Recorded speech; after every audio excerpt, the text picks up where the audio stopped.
10 বছরে কতটা স্মার্ট হলো শহর আগরতলা?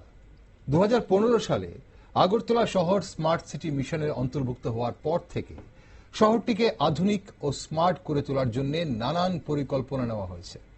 শহরের সৌন্দর্যায়ন, রাস্তা, drainage, smart lighting, wifi zone, আধুনিক ট্রাফিক নিয়ন্ত্রণ ব্যবস্থা এসবই ছিল স্মার্ট আগরতলার স্বপ্নের অংশ।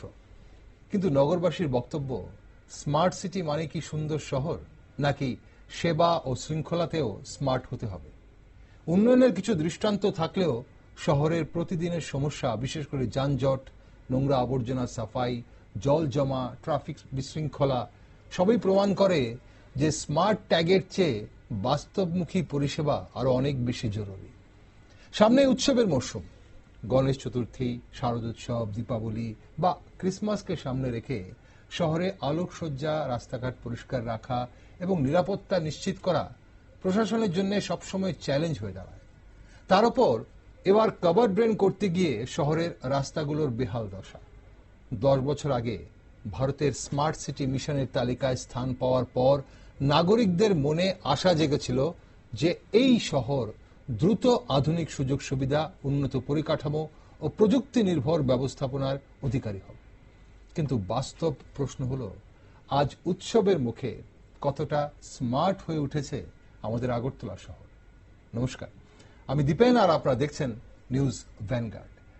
নাগরিকদের চোখে কোথায় দাঁড়িয়ে স্মার্ট স্বপ্ন, সে বিষয়ে কথা বলার জন্য আজ এই মুহূর্তে আমার সাথে স্টুডিওতে রয়েছেন রাজ্যের বিশিষ্ট শিক্ষাবিদ গৌতম মজুমদার। নমস্কার স্যার, এই মুহূর্তে যেটা আমরা নগরবাসী হিসেবে প্রতিদিনের জীবনযাপন যখন আমরা করি, গতকালই আমরা কথা বলছিলাম আগরতলা শহরের যানজট নিয়ে। শুধু যানজট নয়, আমরা যখন স্মার্ট সিটি 10 বছর ধরে আমরা স্মার্ট সিটি প্রকল্পের আমাদের শহরের অনেক পরিবর্তন দেখছি। তো আপনি একজন স্মার্ট সিটির নাগরিক হিসেবে আপনার কি মনে হয় শহরের সৌন্দর্যায়ন এবং বিভিন্ন পরিষেবা নিয়ে আপনি কতটা সন্তুষ্ট? দেখুন, প্রথম যে প্রশ্নটা আসে স্মার্ট সিটি,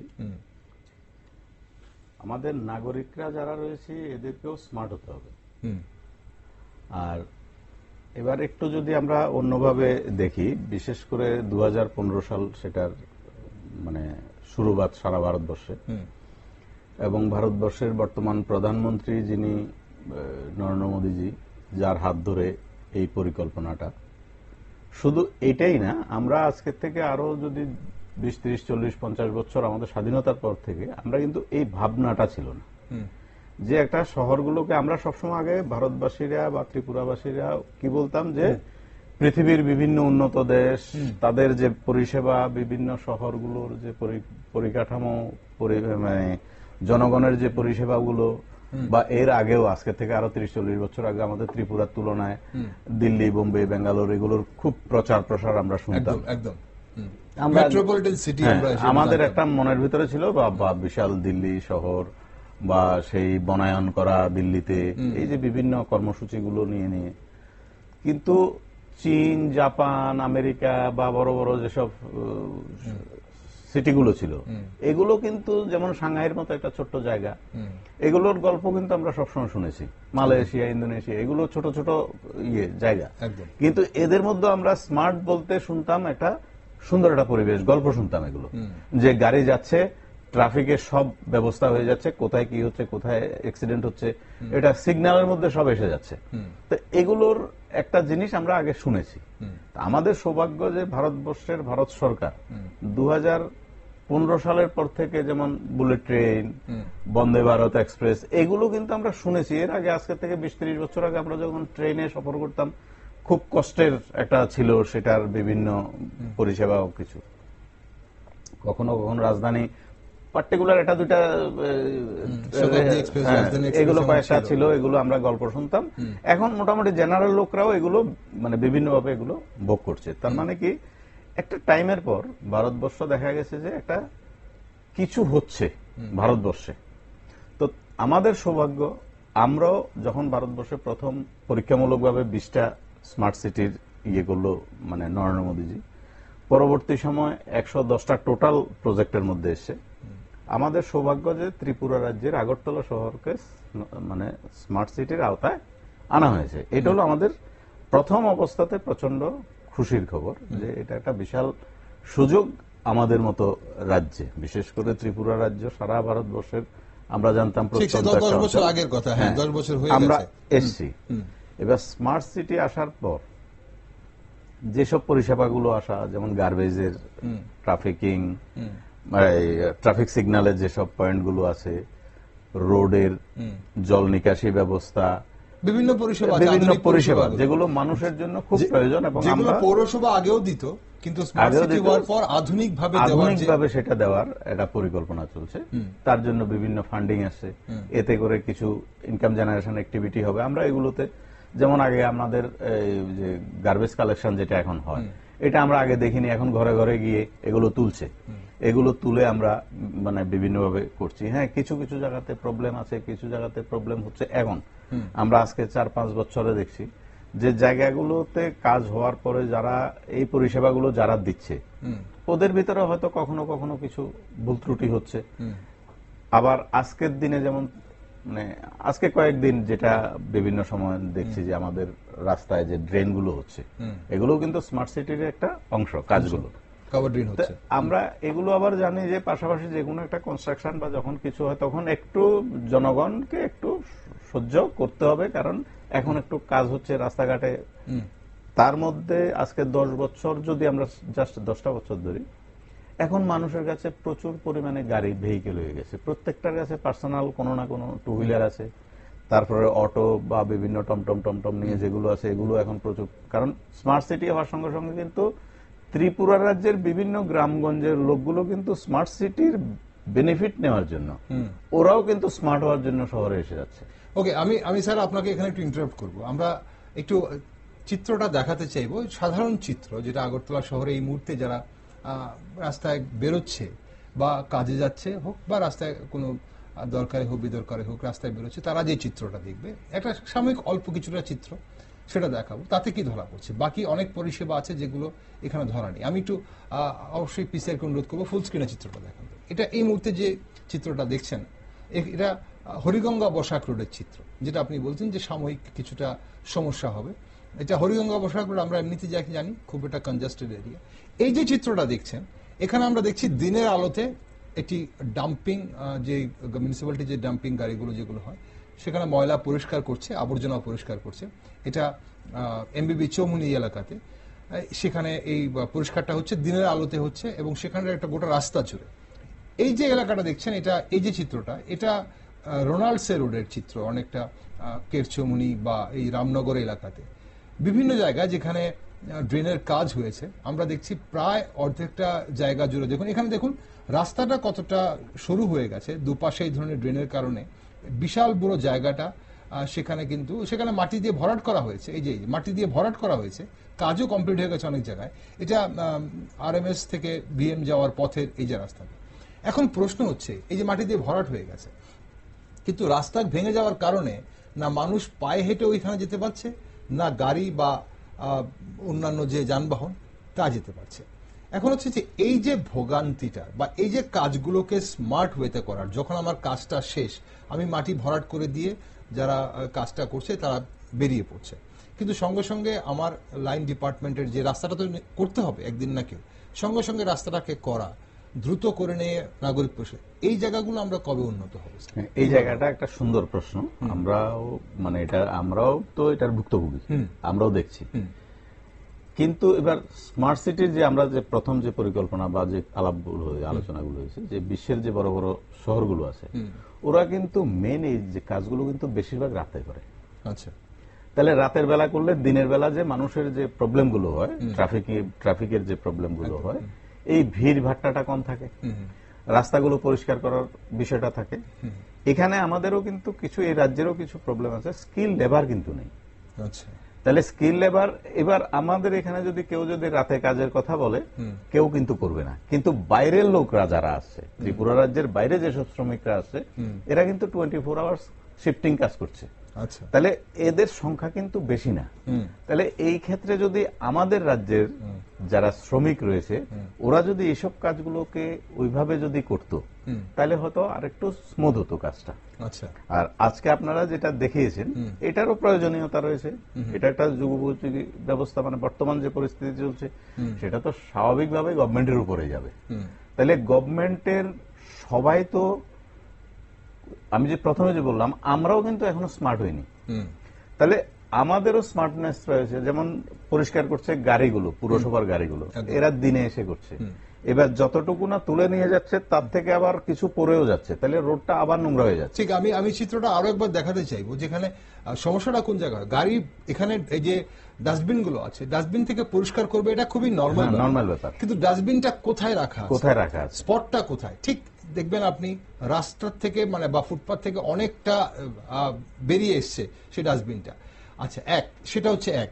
দুই, তারপর যখন গাড়িটা নিয়ে আসছে সেখানে যখন দাঁড়াচ্ছে সেখান থেকে নোংরা জল পড়ছে এবং তার দুর্গন্ধ ওই সময়ে ওই এলাকাতে কেউ দাঁড়াতে পারে না। এবং সেটা যখন কোনো কমার্শিয়াল প্লেস হয় বা বাজার হাট হয়, আশপাশের দোকানদাররা বলে যে কিছু, এই যে দেখুন আপনি এই যে চিত্রটা যারা দর্শক দেখছেন, দেখুন রাস্তা কোথায় এবং কোথায় দাঁড়ানো আছে, কতটুকু স্পেস নষ্ট করা আছে ওই জায়গাটার মধ্যে, তাহলে রাস্তাটা কতটা ছোট হয়ে গেল। তাহলে যখন এই ধরনের কাজ যখন এগুলো, এইটাই প্রথম যেটা বললাম যে আমাদের যে যারা এই কাজগুলো, যেসব শ্রমিকগুলো এরা করছে, এদেরকেও একটু স্মার্ট করতে হবে। আচ্ছা, মানে আমি কাজটা করছি, আমার কাজটাকে ধ্যান দিয়ে করব। ওরা অনেক সময় এগুলো এসে বা গাড়িটা এসে পার করলো, কোথায় করলো, ওর একটা মানসিকতা রয়েছে, আমি এখন নোংরাগুলো পরিষ্কার করছি, আমি এটা বিশাল একটা কাজ করছি, সুতরাং তোমরা সাইড হয়ে যাও, মানে জনগণের উপরে প্রেশারটা আসছে। ওই জায়গাতে ওদেরকেও কিন্তু জনগণের যে একটা পরিষেবা দেওয়ার জন্য ওরা কাজ করছে। ওরা কিন্তু এটা এমন একটা কাজ করছে, ওরাও কিন্তু যে কাজগুলো সবার পক্ষে সম্ভব না, এই ড্রেনের ভিতরে নামা, এই নোংরাগুলো পরিষ্কার করা, এটা কিন্তু প্রশ্নই নেই। ওদেরকে আমাদের যেভাবে ওনাদেরকে বলা হবে কাজ করতে বা ওনাদের মনিটর করা হবে বা ওদেরকে যেভাবে অর্ডার করা হবে ওনারা সেভাবেই করবেন, কিন্তু সাফাই কর্মীরা এই জায়গাটাতে দায় নয় এখানে ওদের, কিন্তু দায় ওদেরও আছে। আবার পাশাপাশি আমরা ওদেরকে সম্মান করবো, ওরা যে কাজটা করছে এটা আমাদের পক্ষে সম্ভব না, তো ওদেরকে ওই কারণে আমরা সম্মান করবো যে তোমাদের জন্য আমাদের শহরটা পরিষ্কার রয়েছে। তাহলে শহরটা যেহেতু তোমরা পরিষ্কার করছো, পরিচ্ছন্ন রাখছো, স্বচ্ছ রাখছো, তাহলে তোমরা একটু মনোযোগ দিয়ে করো, কারণ আমরাও তোমাদেরকে সম্মান করি যে তোমরা আমাদেরকে পরিষ্কার রাখছো। তাহলে তোমরা ওই কাজটাকে হেলা ফেলা করে করতে গিয়ে কিন্তু এগুলো হয় অনেক সময় কিছু ইয়ে হয়। কিন্তু এটাকে যদি একটু সিরিয়াসলি নেয় তাহলে হয়তো ওদের প্রতি মানুষের যে আস্থা বিশ্বাস, ওদের যে কাজের প্রতি যে মানুষের যে সম্মান আরো ওরা পাবে। ওদের কিন্তু ওই জায়গাটা তো স্মার্ট হতে হবে। ঠিক, এটা হলো আবর্জনা পরিষ্কার। এই যে চিত্র যেখানে এখন এই মুহূর্তে যেটা চলছে, দেখুন রাস্তা থেকে কতটা দূরে ডাস্টবিনটা রাখা রয়েছে, তাহলে এই জায়গাটায় রাস্তাটা মানে অনেকটা কিন্তু সরু হয়ে যাচ্ছে। এটা একটা সমস্যা। আরেকটা সমস্যা, এই যে যেটা আমরা বলছিলাম যে এই যে কাজগুলো, যেখানে ড্রেনের ব্যবস্থা, কভার ড্রেন করা হয়েছে, কাজ হবে এবং সেখানে কিছুটা অসুবিধা হবে, সেটা নর্মাল কিছুটা হবে। কিন্তু এই যে ধরুন রামনগর এলাকাতে রোনাল্ড সেলুরতে অনেকদিন আগেই কিন্তু কভার ড্রেনের কাজটা হয়ে গেছে, তারপরও কিন্তু সেসব জায়গাতে আমরা দেখছি মাটি ভরাট করে রাখা রয়েছে। রাস্তাটা কিন্তু মানুষ কিন্তু যেখানে সমান আছে ভেহিকেলটা বা যানবাহনটা ওখান দিয়ে নিয়ে যাওয়ার চেষ্টা করে, তার জন্য কনজাস্টেড হয়ে যায় অফিস টাইমে এবং বিশেষ করে সকালে এবং সন্ধ্যার সময়, তার জন্য কিন্তু সেখানে যানজটের সৃষ্টি হয়। তাহলে এই জায়গাগুলো কারা দেখবে এবং কিভাবে দেখবে? তবে যেমন আজকে 2-3 দিন আমি নিজেও দেখছি, আমাদের এই প্যারাডাইস থেকে কামানচমনির এই যে জায়গাটা, সারা রাত্র কিন্তু কাজ হয়। আচ্ছা, কালকে রাত্রেও দেখেছি, শব্দ শুনেছি, বা গত পরশু, মানে কয়েকদিন ধরে শুনছি পুরো ড্রেনের ইয়েগুলো নোংরা টোংরা নিয়ে এগুলো ভেঙে নতুন করে করছে। তবে কামানচমনির এদিকেও দেখলাম যে আজকে রাত্রে করেছে, কালকে কিন্তু ভেঙে অলরেডি করে ফেলেছে। ওরা কিন্তু ট্রাই করছে খুব তাড়াতাড়ি করে এটাকে করতে। হয়তো এখানে আরেকটু যদি ধ্যান দেয় গভর্নমেন্ট বা যারা এখানে আধিকারিক রয়েছেন, যারা এগুলোকে দেখভাল করছেন, ওনারা যদি আরেকটু যদি মানে মনোযোগী হন, মনে হয় আরেকটু স্পিডে হবে কাজটা। এই যেহেতু এটা মেইন আগরতলা শহরের উপর হচ্ছে, আরেকটু স্পিডটা বাড়ানোর উপর, কারণ সকালবেলা অফিস যখন শুরু হয় প্রত্যেকে ছোটাছুটি করে, এখানে সমস্ত রকমের ব্যবসার থেকে শুরু করে সরকারি অফিসের থেকে সমস্ত রকমের কাজগুলো চলছে। তো এই কারণে এই কাজটা অন্তত মিনিমাম এই যতটুকু শহরের উপরে রয়েছে, এটাকে আরেকটু ধ্যান দিয়ে যদি করে, হয়তো বা মানুষের পরিষেবা বা আজকের যে সমালোচনাগুলো মানুষ আর করতে পারবে না। ওকে, আমরা এই মুহূর্তে আমাদের সঙ্গে পেয়ে গেছি, আমাদের সঙ্গে বিশিষ্ট আইনজীবী শিশির চক্রবর্তী রয়েছেন। শিশির বাবু, আপনি শুনতে পাচ্ছেন আমাকে? হ্যাঁ, শুনতে পাচ্ছি। নমস্কার শিশির বাবু, অবশ্যই আমরা আলোচনা করছিলাম আজ আগরতলা স্মার্ট সিটির এই যে কতটা বাস্তবায়িত হলো স্মার্ট হবার স্বপ্ন। তো সেখানে একজন স্মার্ট সিটির নাগরিক হিসেবে প্রথমে যেটা আপনার কাছে জানতে চাইবো যে স্মার্ট সিটির পরিষেবা নিয়ে আপনি কতটা সন্তুষ্ট?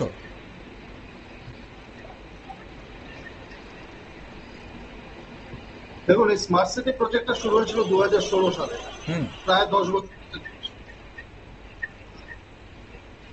বছরে। যদিও এই এপ্রিল মাসের 3 তারিখে আমাদের মাননীয় মুখ্যমন্ত্রী ঘোষণা করেছেন যে 95% কাজ হয়ে গেছে। এখানে প্রায় 65টা প্রজেক্ট, মানে আমাদের এখানে যে প্রজেক্টগুলি কাজ চলছিল তার মধ্যে সবগুলোরই প্রায় 95% কাজ হয়ে গেছে, 2-3টে প্রজেক্ট বাদে। কিন্তু বাস্তব চিত্রটা সম্পূর্ণ আলাদা। কারণ হচ্ছে গিয়ে আমাদের স্মার্ট সিটি প্রজেক্ট যখন শুরু হয়েছিল তার মধ্যে ফার্স্ট ফোকাস যেটা ছিল সেটা ছিল road and drainage, urban road and drainage. কারণ হচ্ছে আগরতলা শহরে একটা জল জমে যাওয়া, এই সমস্যাটা আমরা আগেও যখন বৃষ্টি হয়েছে আমাদের এখানে আমরা দেখলাম যে আমরা এখনো এই সমস্যা থেকে ত্রাণ পাইনি। এবং সবচেয়ে মজার মানে একটা বিষয় হচ্ছে গিয়ে এই মুহূর্তে প্রায় আগরতলা শহরে যে ড্রেনগুলো ছিল আগে, পূর্বকার ড্রেনগুলো কভার ড্রেন করার নামে একটু বড় ড্রেনগুলোকেও দেখা যাচ্ছে আরো ছোট আকারে 2 ফুট করে নিয়ে করার চেষ্টা হচ্ছে এবং একসাথে সমস্ত জায়গায় কাজ চলছে। এর ফলে স্মার্ট সিটির যেটা সবচেয়ে বড় সমস্যা, যে নাগরিক সুবিধাগুলি পাওয়ার ছিল আমাদের, সেই সুবিধাগুলি প্রায়শই ড্রাফট হচ্ছে, আমরা সেই সুবিধাগুলি পাচ্ছি না। পাশাপাশি যদি দেখি যে আমাদের ফোকাস ছিল, আরেকটা ফোকাস ছিল যে ট্রাফিকিং ব্যবস্থা, সেটাতেও ট্রাফিকিং ব্যবস্থারও সে ডেভেলপমেন্ট এখনো হয়নি। কতই বছর রাস্তাতে প্রায়শই যানজট জমে থাকছে, বিশেষ করে অফিস টাইমগুলিতে, স্কুল ছুটি হলে পরে যে কোনো রাস্তায় যে কোনো সময় যানজট হয়ে যাচ্ছে। ট্রাফিক সিস্টেমের জন্য যে স্ট্রিট লাইটগুলির ব্যবস্থা করেছে, অর্থাৎ সিগন্যালগুলির ব্যবস্থা করেছিল ট্রাফিক, সেগুলো প্রায়শই দেখা যাচ্ছে খারাপ হয়ে থাকছে। এর ফলে একটা সমস্যা। আরেকটা সমস্যা হচ্ছে রাস্তায় যেখানে সেখানে আপনার কনস্ট্রাকশন মেটেরিয়ালস পড়ে থাকছে। রাস্তার একটা অংশ অর্ধেক, এই কনস্ট্রাকশন মেটেরিয়াল পড়ে থাকার পরে রাস্তা দিয়ে চলাচল করতে অসুবিধা হচ্ছে। বিশেষ করে এই মুহূর্তে যদি দেখা যায় যে মানে রাস্তাগুলি খোঁড়াখুড়ির ফলে, বিশেষ করে এখন বটতলা টু দুর্গাচুমনি যে রাস্তাটা, এই রাস্তাটা দিয়ে যাওয়াই যায় না। অটো বা কোনো কিছুতে করে, অর্থাৎ ই রিক্সা এগুলোতে করে গেলে এত ঝাঁকুনি সহ্য করতে হয়, মানে অসুবিধাজনক। যদিও রাস্তার কাজ চলছে, কিন্তু কাজটা চলতে গেলে সেটা সাইন্টিফিক করা যায়, একটা সাইডকে করে তারপর আরেকটা সাইড এরকম করে বলে নাগরিক সুবিধাগুলি ঠিক। মানে এই কাজগুলো কতটা আধুনিক ভাবে হচ্ছে এবং কতটা স্মার্ট ভাবে হচ্ছে তা নিয়ে প্রশ্ন হচ্ছে, সেটা একটা বড় প্রশ্ন, কতটা আধুনিক হচ্ছে। কারণ আধুনিক হতে গেলে তো আধুনিক কাজ যদি চিন্তা করি তাহলে দেখবো যে নাগরিক স্বাচ্ছন্দ্যটাকে বজায় রেখে কতটা কাজ করা যায় সেটা, কিন্তু সেখানে দেখা যাচ্ছে যে না, নাগরিক স্বাচ্ছন্দ্য বজায় থাকছে না। রাস্তাগুলো যেমন, এই রাস্তাগুলো নয়, পুরোনো রাস্তাগুলো যেগুলো আছে সেগুলো এত খানাখন্দে ভরা। যেমন আমি আমার প্রগতি স্কুলের এখানে বলতে পারি, ব্রিজটা যেটা, ব্রিজটা হয়ে গেছে, ব্রিজের এখানে রাস্তা অনেক গর্ত হয়ে আছে। বাইক নিয়ে বা গাড়ি নিয়ে যেতে গেলে এই গর্তগুলো করতে হচ্ছে। গর্তগুলো মেরামতের কোনো ব্যবস্থা নেই। হতেই পারে বৃষ্টির দিনে যে কোনো একটা রাস্তা ড্যামেজ হতে পারে, ড্যামেজ হওয়াটা বড় কথা নয়, ড্যামেজ হতে তার সঙ্গে সঙ্গে কতটা তাড়াতাড়ি দ্রুততার সঙ্গে সরকার সেটাকে ড্যামেজটাকে কন্ট্রোল করে, অর্থাৎ মোটরেবল করে দেবে, সেটা দেখার বিষয়। দেখা যাচ্ছে সেই দিকে নজর নেই। শিশিরবাবু, শুধু রাস্তা বা ট্রাফিক জঞ্জাট বা রাস্তা, এই যে ড্রেনেজ ব্যবস্থা ঠিক করার জন্য, কভার ড্রেন করার জন্য যে দুর্ভোগ হচ্ছে, তার পাশাপাশি ডিজিটাল সেবা মানুষ কেমন পাচ্ছে? আর আরো একটা ব্যাপার হচ্ছে যে স্মার্ট সিটি যখন আমরা বলছি তখন সেখানে স্মার্ট রোড তো অবশ্যই, তার পাশাপাশি LED street light, CCTV, public toilet, smart bus stop, এমন অনেক পরিষেবা পাওয়ার কথা, ওয়াইফাই জোন, ফ্রি ওয়াইফাই। এখন সেই সব দিকগুলো মানুষ কতটা, সেই পরিষেবাগুলো মানুষ কতটা পাচ্ছে? রাস্তাঘাট আমরা ধরে নিলাম যে যখন এই কভার ড্রেনের কাজ শেষ হয়ে যাবে সম্পূর্ণ, তখন রাস্তাঘাট না হয় পরিষ্কার হয়ে যাবে। এখন যানজট একটা আলোচনার বিষয়, কারণ আগরতলা শহরের রাস্তার পরিধি তো বড় হচ্ছে না, কিন্তু দিন দিন যানবাহন বাড়ছে। তাহলে সে জায়গায় যানজট কিভাবে কন্ট্রোল হবে সেটা একটা আলোচনার বিষয়, আমরা গতকালকে সেটা নিয়ে আলোচনা করছিলাম। কিন্তু বাকি যে পরিষেবাগুলো, ইভেন কি সিসিটিভি ক্যামেরা যে লাগানোর ব্যাপারটা, সিসিটিভি কতটা লাগানো হয়েছে এবং তাতে নিরাপত্তা ব্যবস্থা কতটা সুনিশ্চিত হয়েছে বলে আপনি মনে করেন? দেখুন, সরকারের ঘোষণা অনুযায়ী তো 95% কাজ হয়ে গেছে। তার মানে আমি ধরে নেবো যে 95% সিসিটিভিও লাগানো হয়ে গেছে। কিন্তু বাস্তবে দেখা যাচ্ছে নিশিকুটুম্বরা চুরি করে বহাল তবিয়তে চলে যাচ্ছে, আমার সরকার সে মানে পুলিশ প্রশাসন ওদেরকে ধরতে পারছে না। তাহলে আমার সিসিটিভি বেনিফিটটা আমি কতটা পাচ্ছি, এটা বাস্তব সত্য। বিভিন্ন জায়গাতে ক্রাইম, আগরতলা শহরের বেশ কয়েকটা জায়গাতে রাতের বেলা অনেকগুলো ক্রাইম ঘটছে, পুলিশ হাতে বেড়াচ্ছে আসামিদের, ধরতে পারছে না সময় মতো। ক্রাইম ঘটে যাওয়ার পর ধরাটা বড় কথা না, আমি যদি বেনিফিট পেতে হয় সিসিটিভি বেনিফিট, যেটা ক্রাইম কন্ট্রোল করাটা, ক্রাইমটা ঘটার আগেই আমি যদি সেটা কন্ট্রোল করতে পারি, তবেই আমি শহরের নাগরিকদের একটা সুন্দর জীবন উপহার দিতে পারবো।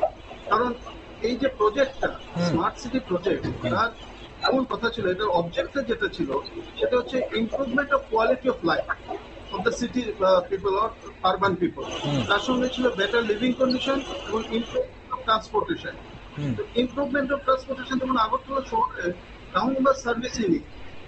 আপনি একটা জায়গায় থাকেন, আপনি ধরুন আপনার বাড়ি নন্দননগর, নন্দননগর থেকে আপনি বটতলা যাবেন, আপনাকে 3-4টে গাড়ি পাল্টাতে হচ্ছে, অটো করে বা ই রিক্সা করে আসতে হচ্ছে, টাউন বাস সার্ভিস নেই।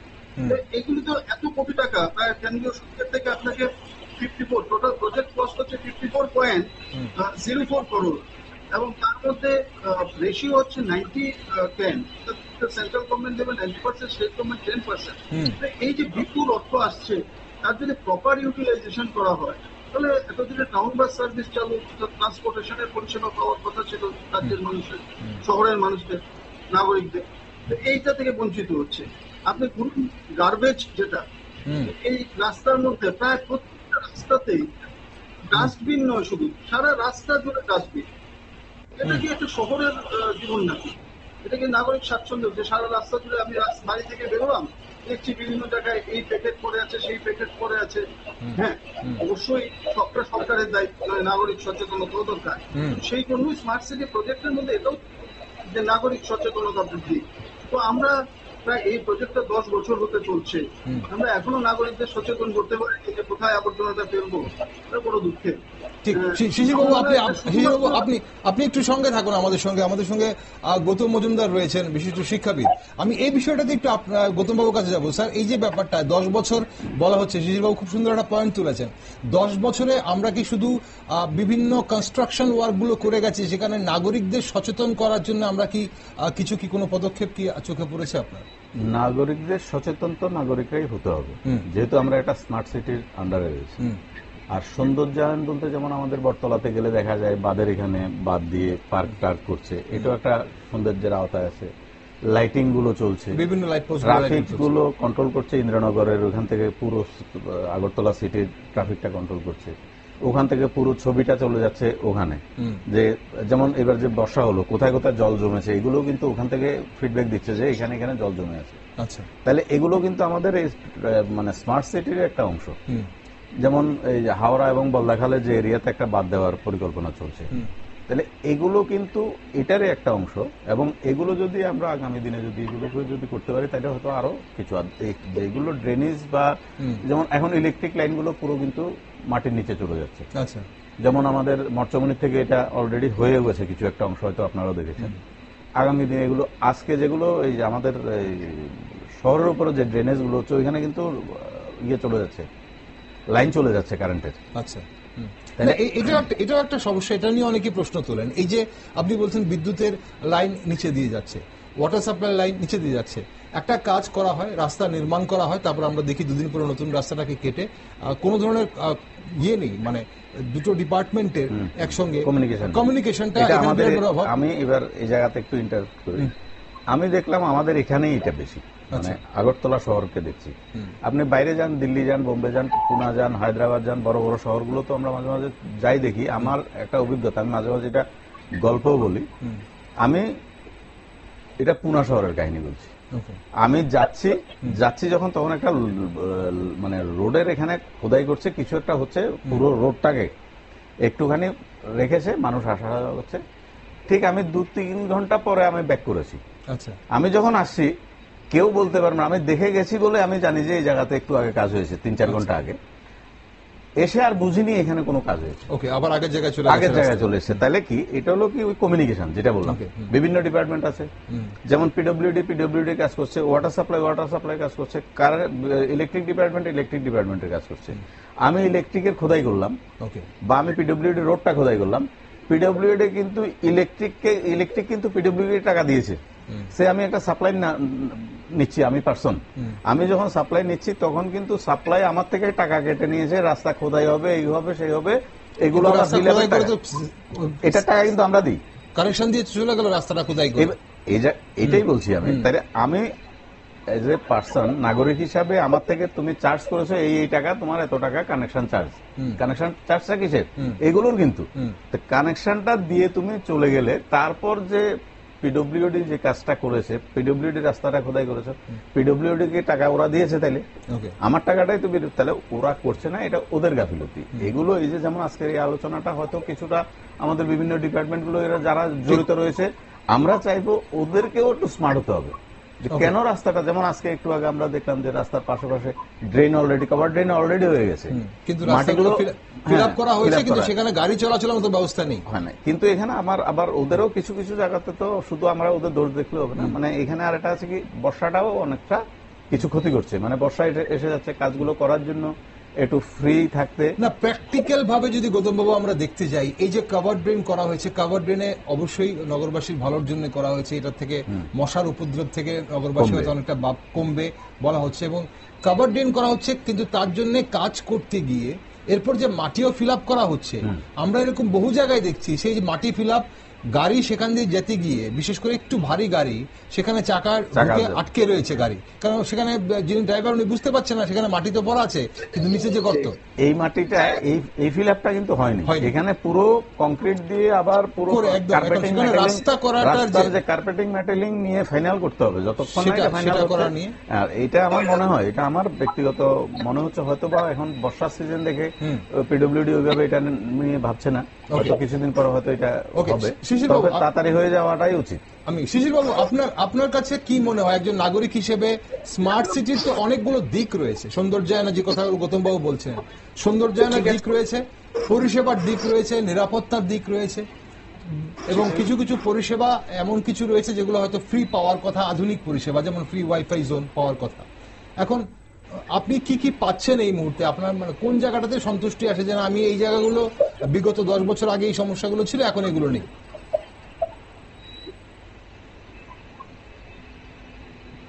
যেটা হচ্ছে ধরুন বিলিং সিস্টেম, যে ধরুন কর্পোরেশনের বিল দেওয়া, গ্যাস বিল দেওয়া, ইলেকট্রিসিটি বিল দেওয়া, এগুলো আমরা ডিজিটাল ওয়েতে দিতে পারি।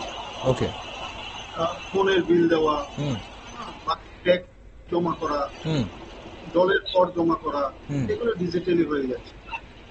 এই দিক থেকে আমরা কিছুটা, মানে বিগত ধরুন 10 বছর আগে এটা ছিল না, এখন আমরা করতে পারছি। আচ্ছা, এটা অবশ্যই বেনিফিট।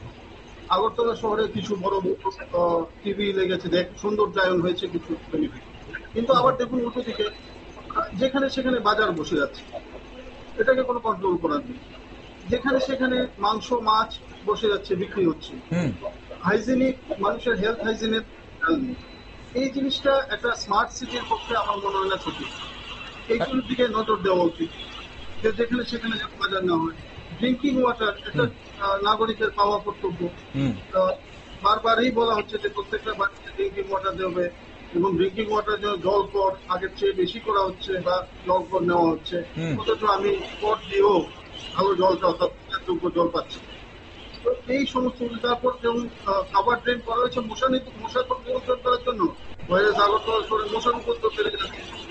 তো এইগুলি কিছু ডেভেলপমেন্ট করা উচিত, কি কোথায় কিভাবে মশাকে নিয়ন্ত্রণ করতে গেলে আমাদের কখন ওষুধ স্প্রে করা দরকার বা কি করা দরকার, সেটাকে সাইন্টিফিক হয়তো ভাবা দরকার দরকারকে ভেবে যাতে নাগরিক স্বাচ্ছন্দ্যতা বৃদ্ধি করা যায়। আদারওয়াইজ স্মার্ট সিটি একটা স্বপ্নই থেকে যাবে। স্মার্ট সিটি পেতে গেলে তার নাগরিকদের সুযোগ সুবিধাটা বাড়বে। ওকে শিশির বাবু, এই মুহূর্তে আমি আপনাকে একটু ইন্টারাপ্ট করব, আমি আরেকটু সময় আপনার থেকে চাইবো, কিন্তু এই মুহূর্তে আমাদের সঙ্গে জুড়ে গেছেন 4 বরজলা কেন্দ্রের বিধায়ক সুদীপ সরকার। সুদীপ বাবু, শুনতে পাচ্ছেন আপনি আমাকে? সুদীপ বাবু, আমরা আজ যে বিষয় নিয়ে কথা বলছিলাম, স্মার্ট সিটিতে আমরা কতটা স্মার্ট হতে পেরেছি, কতটুকু স্মার্ট পরিষেবা আমরা পাচ্ছি, সেই বিষয় নিয়ে আমরা কথা বলছিলাম। তো এই মুহূর্তে আপনার যে বরজলা কেন্দ্র, সেই বরজলা কেন্দ্র নিগমের এলাকার মধ্যেই পড়ছে অনেকটা জায়গা। এখন সেখানে কতটুকু স্মার্ট পরিষেবা পাচ্ছে মানুষ? আমি প্রথমেই নিউজ ভ্যানগার্ডকে আজকে আমাকে টক শো অংশগ্রহণ করার সুযোগ করে দেওয়ার জন্য অনেক ধন্যবাদ জানাচ্ছি। স্মার্ট সিটি নিয়ে আজকে আপনারা আলোচনা করছেন। এই সময়ে যেটা আমরা একটা ভাইটাল ইস্যু আমরা লক্ষ্য করছি যে স্মার্ট স্মার্ট স্মার্ট কথাটা বলা হচ্ছে। আমি যেটা মনে করি যে একটা মানুষকে যদি আপনার সামনে দাঁড় করিয়ে দেওয়া হয়, যদি তার টোটাল ড্রেস কোডটা মানে সঠিকভাবে পরা হয়, তাকেই তখন স্মার্ট বলা হয়, আমরা সেই জায়গার মধ্যে বলি। কিন্তু তার যদি মানে বেল্টটাই যদি খুলে যায়, প্যান্টটাই যদি খুলে যায়, তাহলে তাকে তো স্মার্ট বয় হিসেবে বলতে পারবো না, স্মার্ট ম্যান হিসেবে তাকে আমি বলতে পারবো না। তো এখন আমরা যেটা দেখতে পাচ্ছি এই সময়ের মধ্যে, যেটা শুধু আমি সংক্ষেপে যেটা বলবো, শুধুমাত্র বিজ্ঞাপনের স্মার্ট সিটি এই রাজ্যের মধ্যে যে আগরতলা যে শহরটা, সেটাকে বিজ্ঞাপনের স্মার্ট সিটি হিসাবে আমরা দেখছি, শুধু ট্যাক্সের স্মার্ট সিটি হিসাবে দেখছি। কিন্তু সাধারণ মানুষ যে স্মার্ট সিটি হিসাবে যে স্মার্ট পরিষেবাটা পাওয়ার কথা, সেই ক্ষেত্রে আমরা কোনো অবস্থাতেই লক্ষ্য করতে পারছি না। আপনারা জানেন এই সময়ের মধ্যে একটা বিষয় বারবার চলে আসছে, আমাদের বর্ধিত এলাকা যারা বরজলা বিধানসভা এলাকার মধ্যে পড়েছে, সেই জায়গার মধ্যে কোনো পরিষেবা স্মার্ট সিটির আমরা দেখতে পাচ্ছি। এই যে বর্ধিত এলাকা যেগুলি আছে, বা 1 নম্বর ওয়ার্ড আছে, 2 নম্বর ওয়ার্ড আছে, 3 নম্বর ওয়ার্ড আছে, 4 নম্বর ওয়ার্ড আছে, অনেক জায়গাতে স্ট্রিট লাইট গুলি জ্বলে না। আচ্ছা, এবং স্ট্রিট লাইট যদি কোনো জায়গাতে জ্বলে, সেটাকে 24 ঘন্টা কন্টিনিউ করা হয়, সেটাকে নেবানোর জন্য কোন রকম কোনো লোক রাখা হয়নি। সেই জায়গার মধ্যে আমরা দেখছি এই রাজ্যের মধ্যে মাননীয় বিদ্যুৎ মন্ত্রী বিদ্যুৎ সাশ্রয়ের জন্য কথা বলছেন, কিন্তু বিদ্যুৎ এভাবে তারা অপচয় করছেন। আমি জানি না সেই জায়গার মধ্যে যদি সেগুলিকে বিদ্যুৎ পরিষেবাটাকে সঠিকভাবে ব্যবহার করার জন্য লোক যদি রাখতেন, তাহলে সেই ক্ষেত্রে আমার মনে হয় যে অনেকটা আমাদের বিদ্যুতের সাশ্রয় হতো এবং জনগণ তার থেকে একটা পরিত্রাণ পেতেন। লাইট জ্বলছে না, মানুষের কাছ থেকে কমপ্লেন আসছে, ডাস্টবিন সেভাবে নেই, ময়লাগুলি যে রাখার জন্য রাস্তাঘাটের মধ্যে স্তূপ করে রেখে দিচ্ছে, সেগুলিকে সঠিক সময়ে মানে নিয়ে যাওয়ার জন্য পরিবহন যে গাড়িগুলি, সেই গাড়িগুলি সঠিক সময়ে আসছে না, সঠিকভাবে নিচ্ছে না, আমাদের পরিবেশ দূষিত হচ্ছে। বিশেষ করে ড্রেনেজের ব্যবস্থা, সেই জায়গার মধ্যে কোনো পরিষেবা নেই, সুন্দর ড্রেনেজের কোনো সুবিধা আমরা পাচ্ছি না, দেখছি না সেই জায়গার মধ্যে। সেই জায়গার মধ্যে স্মার্ট সেটাকে বলা যায় না। শুধু আমাদের আগরতলা শহর সহ সংলগ্ন কিছু এলাকার মধ্যে লাইট পুষতে যে কতগুলি লাইট লাগিয়ে দিলেই সেটাকে স্মার্ট বলা যায় না। আর স্মার্ট কথাটা দেখতে বা শুনতে যতটুকু সুন্দর, তার কার্যকারিতা যদি সেইভাবে না হয়, তাকে মানে কোন অবস্থাতেই গ্রহণ করা যায় না। এটা সেটা এখন ত্রিপুরা রাজ্যে আমাদের বিশেষ করে যে স্মার্ট সিটি বলা হচ্ছে, সেটাকে আনস্মার্টে পরিণত করেছেন।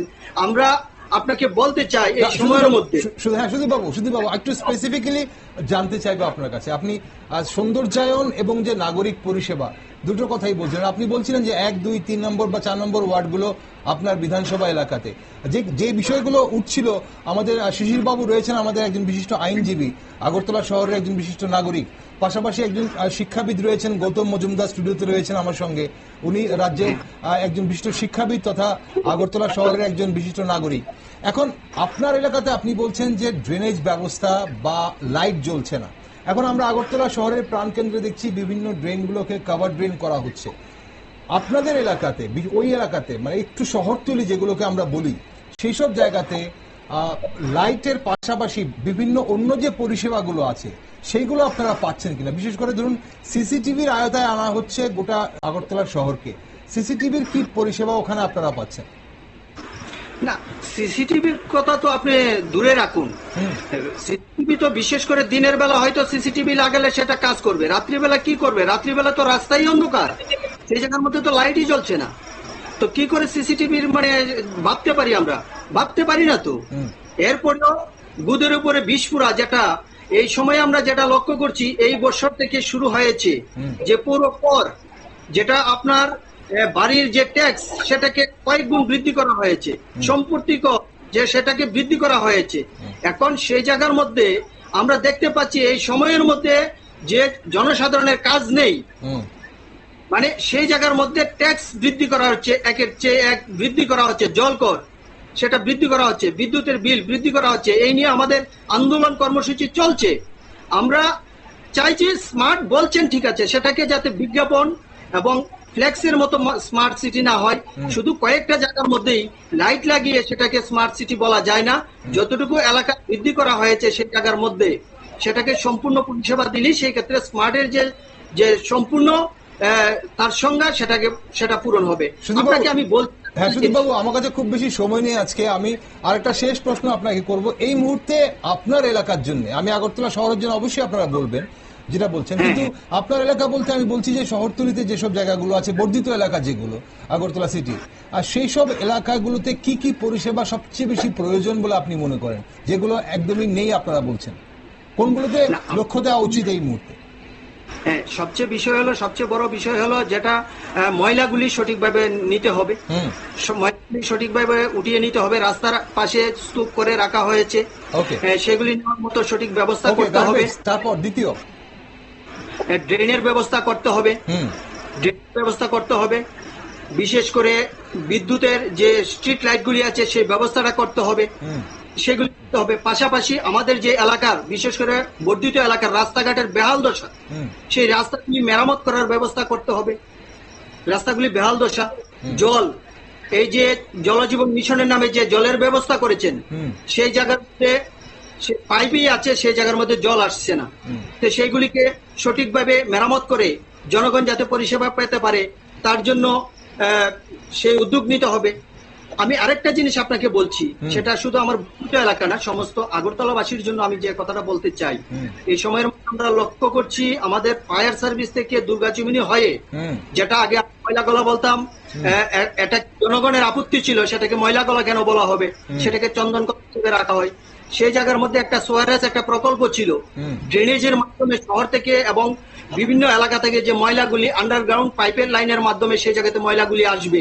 কিন্তু এই সময়ের মধ্যে আমরা লক্ষ্য করছি অফিস আওয়ারে এবং অসময়ে ময়লার গাড়িগুলি এমন ভাবে আসে, রাস্তা দিয়ে পথচারী এবং অফিস কর্মচারী চলার মতো সুবিধা নেই, দুর্গন্ধ বা সেই গাড়িগুলির মধ্যে দিয়ে আসছে। এই গাড়িগুলো রাত্রিবেলা চলবে? কি দাবি, এই রাত্রিবেলা চলবে গাড়িগুলো? না, এগুলি তো রাত্রিবেলাই করা, মানে এক সময় তো আমাদের সময় যখন ছিল সেগুলিকে ভোরবেলা সবচেয়ে বেশি প্রাধান্য দেওয়া হতো। আমাদের আগরতলা শহরের রুটগুলি সেগুলি সাফাই করার জন্য ভোর 4টা থেকে যে সাফাই কর্মীরা সেই জায়গার মধ্যে কাজ করতেন। এখন তো আগরতলা শহর একদম নোংরায় পরিণত হয়ে আছে, আমরা সেই জায়গাটা লক্ষ্য। আমি আপনাকে যেটা বলছি যে গাড়ি যখন আসে এদিকে প্রত্যেক দিন প্রচুর গাড়ি আসছে, সেই জায়গার মধ্যে যেটা সোয়ারেজ প্রকল্প সেটাকে ডাম্পিং স্টেশনে পরিণত করেছে, যেটা ময়লা কলা বা চন্দন কলা। সেই জায়গার মধ্যে যারা আমরা হিন্দু ধর্মাবলম্বী, আমরা যারা বাড়িতে বলে যে আসার সময় একটু পূজার জিনিস নিয়ে আসো, ফল এবং মিষ্টি নিয়ে আসো, সেই ময়লার গাড়ি এইভাবে অপচয়, মানে এই যে ময়লাগুলি রাস্তার মধ্যে পড়ছে, সেই রাস্তার ময়লার উপর দিয়ে আমাদের পূজার যে জিনিসগুলি আয়োজনগুলা সেগুলি নিয়ে আসতে হয়। এর চেয়ে মানে দুর্ভাগ্যের হয় আমাদের। সুদীপ বাবু, আমার আপনি বলছিলেন এবং এগুলো অবশ্যই সমস্যা, এই সমস্যাগুলো দেখতে হবে। অনুষ্ঠানের সময় ফুরিয়ে যাচ্ছে। হ্যাঁ, আরো দুজন আছেন আমাদের সঙ্গে। আপনি যে বিষয়গুলো বলেছেন আমরা নিশ্চয়ই একদিন বসে আরো একটু সময় নিয়ে আলোচনা করতে পারবো, কোন কোন জায়গায় মানুষের সমস্যা রয়েছে এবং সেই সমস্যার উপর আমরা অবশ্যই কিভাবে কি কি পদক্ষেপ নেওয়া উচিত প্রশাসনের, সেই দিকগুলো একটু দেখতে পারবো। আজকের জন্য সুদীপবাবু অসংখ্য ধন্যবাদ সঙ্গে থাকার জন্য। ধন্যবাদ, আপনাকেও ধন্যবাদ। আমাদের সঙ্গে শিশির বাবু রয়েছেন এই মুহূর্তে। শিশির বাবু, আমাদের অনুষ্ঠানের সময় ফুরিয়ে যাচ্ছে। কোন কোন জায়গাগুলোতে একজন নগরবাসী হিসেবে কোন কোন জায়গাগুলোতে ফোকাস করা উচিত? কারণ আপনি বলছেন যে বা বলা হচ্ছে যে 95% কাজ শেষ হয়ে গেছে, এখন 10 বছর হয়ে গেছে আমাদের এই প্রকল্প চলছে। কোন কোন জায়গাগুলোতে ফোকাস করতে হবে বলে পয়েন্ট ওয়াইজ আপনার মনে হয়? ফোকাস করার ফার্স্ট এরিয়া হচ্ছে গিয়ে urban road and drainage system. Okay, রাস্তা এবং ড্রেনেজ। 2 নম্বর হচ্ছে রাস্তা এবং ড্রেনেজ। 2 নম্বর হচ্ছে এই যে দত্ত মানে ওয়েস্ট ম্যানেজমেন্ট। এটা হচ্ছে যেখানে আবর্জনাগুলো যেখানে সেখানে পড়ে না থাকে সেগুলো সঠিকভাবে নিয়ে যাওয়া হয়। বাজার গজিয়ে উঠছে সেগুলো উঠতে না দেওয়া, বাজারের নির্দিষ্ট জায়গা করা। ড্রিঙ্কিং ওয়াটার যেসব জায়গাতে ধরুন সুন্দর করে ইলেকট্রিক লাইট যেখানে যাতে সব জায়গাতে থাকে, কারণ ইলেকট্রিক লাইটটা যাতে বন্ধ করে শহরের যে রাস্তাঘাটগুলিতে তাতে সুবিধা হবে লোকেদের। অর্থাৎ জল, বিদ্যুৎ, রাস্তা, ড্রেন, এই পরিষেবাগুলো বেসিক পরিষেবা যেগুলো সেগুলোকেই প্রথমত ফোকাস করা উচিত এবং অবশ্যই সেগুলোর সাথে মানুষের স্বাস্থ্য এবং ওকে, এই কথাগুলো বলছিলেন সুদীপ বাবু, এই সমস্যাগুলোর কথাই বলছিলেন যে ওনার এলাকাতেও এই সমস্যাগুলো চলছে, রাস্তা বা ড্রেনেজের ব্যবস্থা, বিশেষ করে আবর্জনার কথা, এবং যেটা উনি খুব জোর দিয়ে বলছিলেন যে বিভিন্ন ওনার এলাকাতে স্ট্রিট লাইটের কথাগুলো উনি বলছিলেন যে সেই স্ট্রিট লাইটগুলো যেখানে জ্বলছে না তো দিনে রাতে কোনো কখনই জ্বলছে না, আর যেখানে জ্বলছে তো দিনে রাতে একসঙ্গে জ্বলে থাকছে। খুব সুন্দরভাবে আপনি বলেছেন বাজারগুলোর কথা, হঠাৎ গজিয়ে ওঠা বাজারগুলোর কথা। শিশির বাবু, আমি একটু অনুষ্ঠান শেষ হয়ে যাবার আগে আপনাদের থাকা অবস্থায় গৌতম বাবুর সঙ্গে একটু কথা বলতে চাইবো। গৌতম বাবু, এটা একটা সমস্যা বটে, কিছু কিছু জায়গায় আমরা দেখি হঠাৎ করে কিছু বাজার গজিয়ে ওঠে এবং সেই জায়গাগুলো কনজাস্টেড হয়ে যায়। সেগুলো কখনো স্কুলের সামনে হয়, কখনো ব্রিজের অ্যাপ্রোচমেন্টে হয়। তো এমন যখন হয়ে যায় তখন রোড ট্রাফিক মুভমেন্টও কিন্তু সমস্যা হয়ে যায়। এগুলো কাদের মনিটর করা উচিত এবং এগুলো সমস্যা ক্রিয়েট করছে কিনা স্মার্ট সিটির জন্য? এগুলো তো নো ডাউট, যেহেতু এটা পৌরসভা রয়েছে, পৌরসভার দেখার দরকার, সরকারের এগুলো দেখা দরকার। পাশাপাশি শুধু সরকার আর পৌরসভার উপরে দায়িত্ব চাপিয়ে দিলে হবে। যেমন একটু আগে আমরা বিধায়কের কথা যেটা শুনলাম, আমরা কিন্তু বিধায়কদেরকে দায়িত্ব দিয়ে পাঠিয়েছি বিধানসভায়। উনি যে প্রবলেমগুলো বললো, আমার কাছে মনে হয় ওনারই তো উচিত এগুলো ঠিক করা। আমার মতো লোক তো আর বিধানসভায় যেতে পারবো না, আমি সরকারের কাছে যেতে পারবো না, কোনো কারোর কোনো অফিসে আমার যাওয়ার এখতিয়ার নেই। আমি সাধারণ লোক, আপনারা ডেকেছেন, আমি খুশি। আমরা এজ এ নাগরিক হিসাবে তার সমস্যা কি আছে না আছে, তাহলে একটা বিধায়ক যদি আজকে এই প্রবলেমগুলো যেটা বলছে এবং যেটা বলছে আমি ইস্যু খুঁজে আমরা আন্দোলন করবো, আরে আন্দোলনের কি আছে? সরকার তোমার, তুমি সরকারের পার্ট, আমি সরকারের পার্ট না। আমি সরকারের সহযোগিতা নিচ্ছি, আমি উপভোগ করছি মানে সেবাটা। তাহলে আপনারা সরকার চালাচ্ছেন, আপনারা বিধানসভায় যাচ্ছেন, আপনারা সরকারের সঙ্গে গিয়ে আমাদের পরিষেবা দেবেন। আপনি বলছেন আমি ইস্যু খুঁজছি, আপনি বলছেন আমরা বৃহত্তর আন্দোলনে যাব। আমার কাছে এই জায়গাগুলো একটু ভালো লাগেনি। আমার কথা হলো, আপনাদেরকে আমরা কিন্তু ভোট দিয়েছি, আপনি আজকে ওখানে গিয়ে আমি তো যেতে পারছি না, আমাকে তো মানুষ ভোট দেয়নি, আমি তো ভোটে দাঁড়াইনি। আপনি ভোটে দাঁড়িয়েছেন, আপনার দায়িত্ব। আপনি বিধানসভায় গিয়ে এবং সরকার, এবং আমি যেটা লাস্ট বলছি যে সরকার এবং তার যে পরিষেবা দেওয়ার যত ডিপার্টমেন্ট আছে প্রত্যেকে আমাদেরকে সুন্দরভাবে যাতে একটা স্মার্ট সিটি যেহেতু আমরা পেয়েছি ভারতবর্ষের 100টা স্মার্ট সিটি, আমরা সেটার সুযোগ সুবিধা পাবো। এবং এখানে অবশ্যই আমাদের সঙ্গে বিধায়ক রয়েছেন। সুদীপ বাবু, আপনি কিছু বলতে চাইছিলেন? হ্যাঁ, আমি যে কথাটা বলতে চাইছিলাম, আমি বলছিলাম এই নিয়ে আমাদের আন্দোলন চলছে, আন্দোলনে যাবো এ কথা বলিনি, আমাদের চলছে সঠিক পরিষেবাটা জনগণকে দেওয়ার জন্য। পৌরসভা বা পৌর কর্পোরেশন যাতে সঠিক নাগরিক পরিষেবাটা দেয় তার জন্য কিন্তু আমাদের প্রতিনিয়ত আমাদের চলছে। আমরা এই বিষয়টি মাননীয় মেয়রের কাছে বারবার আমরা তোলার চেষ্টা করেছি এবং তুলেছি, বলছেন আমরা দেখছি। এবং আমার তো বললো এটাই, জনগণ সঠিকভাবে যে স্মার্ট কথাটা বলা হচ্ছে, স্মার্ট কথাটা কিন্তু খুবই সুন্দর, সেটাকে তার মর্যাদা রাখতে হবে। বিশেষ করে এই সরকার এবং পৌর কর্পোরেশন যাদের উপরে দায়িত্ব ন্যস্ত করা আছে, সেটা তাদের সেই স্মার্টের মানে মর্যাদাটা রাখতে হবে, নয়তো জনগণকে তার মানে কি বলবো, জনগণ তার মানে খেসারত ভোগ করবে। আমি চাই মাননীয় মেয়র সাহেব আছেন, বর্তমান সরকার আছেন, সেক্ষেত্রে উদ্যোগ গ্রহণ করবেন আমি দেখেছি Okay. গত 2-3 দিন আগে আমাদের রাজ্যের মাননীয় মুখ্যমন্ত্রী উনি বেরিয়েছিলেন ওনার এলাকাতে, দেখলাম রাস্তাঘাটের অবস্থা, অনেকেই ওনার কাছে মানে খুব কমপ্লেন করছেন, খুব সহিত। আমরা চাই সঠিক পরিষেবাটা দেওয়া হোক, স্মার্ট Okay, কথাটা একদম। শুন যাতে স্মার্টই রাখা হয়, তার একদম। মর্যাদা যাতে দেওয়া হয়। একদম আমরা নগরবাসীরা সবাই চাইছি স্মার্ট সিটি যেন স্মার্টই হয়ে থাকে এবং আমরা যেন স্মার্ট পরিষেবা পাই, এবং আমরা অবশ্য যেটা আলোচনায় উঠে এসছে, গৌতমবাবু যেটা বলছিলেন, আমরা নাগরিকরাও যেন স্মার্ট ভাবে বিহেভ করতে পারি বা আমাদের জীবনযাপনে যেন স্মার্ট হয়, সেদিকে অবশ্যই দেখতে হবে, সবাইকে একসঙ্গে কাজ করতে হবে। শিশিরবাবু, আপনাকে অসংখ্য ধন্যবাদ সঙ্গে থাকার জন্য, আজ সময় দেওয়ার জন্য। সুদীপ বাবু, আপনাকেও অসংখ্য ধন্যবাদ সঙ্গে থাকার জন্য অনুষ্ঠানে। আর গৌতম বাবু, আপনাকেও অসংখ্য ধন্যবাদ আজ সময় দেওয়ার জন্য। দর্শক বন্ধুরা, উৎসবের শহর আগরতলা তার ঐতিহ্য ও সৌন্দর্য ধরে রাখলেও স্মার্ট ব্যবস্থাপনা ও প্রস্তুতিতে ঘাটতি এখনো কিন্তু স্পষ্ট। শুধু বাহ্যিক সৌন্দর্যই একটা শহরকে স্মার্ট করে না, পরিকাঠামোগত দুর্বলতা ও ব্যবস্থাপনায় ঘাটতি আজও স্পষ্ট। স্মার্ট মিটার প্রকৃত মানে হলো দ্রুত, দক্ষ, টেকসই এবং মানবিক নাগরিকত্ব সেবা। স্মার্ট সিটির এটাই মানে। এখন নাগরিক ও প্রশাসনের যৌথ উদ্যোগেই কিন্তু এই শহর সত্যিকারের স্মার্ট হয়ে উঠতে পারে, যেখানে প্রযুক্তি শুধু সাজ নয়, সেবার হাতিয়ারও হবে। তবে সামনেই উৎসবের মরশুম, তার আগে কতটা স্মার্ট হয়ে উঠতে পারি আমরা, আমাদের রাস্তাঘাটগুলো কতটা ঠিক হয়, বিদ্যুতের ব্যবস্থা কতটা ঠিক হয়, আমাদের ড্রেনেজ ব্যবস্থা কতটা ভালো হয়, এবং আমাদের যে আবর্জনা পরিষ্কার করার যে পদ্ধতি, সেগুলোতে কোনো ধরনের পরিবর্তন আসে কিনা, সেদিকে অবশ্যই নজর রাখছি আমরা। আর আপনারা সব খবর এবং টকশো দেখার জন্য চোখ রাখুন শুধুমাত্র নিউজ ভ্যানগার্ডে।